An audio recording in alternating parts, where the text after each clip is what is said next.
ಬಳಪ ಹಿಡಿದ ಭಗವಂತ ಇರುತ್ತಾನೆ ನಮ ಸುತ್ತ ಅವತಾರ ನಾನಾ ರೂಪವೋ ನಮ್ಮೆಲ್ಲ ಹಣೆ ಬರಹ ತಿದ್ದಿ ಬರೆಯಲು ಕತ್ತಲೆಯಿಂದ ಬಂತ ನಮ್ಮ ಕೈಯ ಹಿಡಿಯುತ್ತ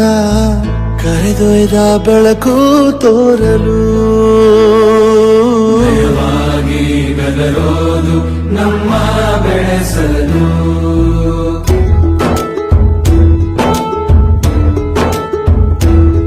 ಭಾಷೆ ಅಮೃತ ಕುಡಿಸೋ ತಾಯಾಗಿ ಭಾಷೆ ಅಮೃತ ಕುಡಿಸೋ ತಾಯಾಗಿ ಭವಿಷ್ಯ ಬರೆವಂತ ತಂದೇನೋ ಆಗಿ ತಂದೇನೂ ಆಗಿ ಚಂದದ ಜೀವನನ ನೀಡಿರೋ ಗುರುಗಳು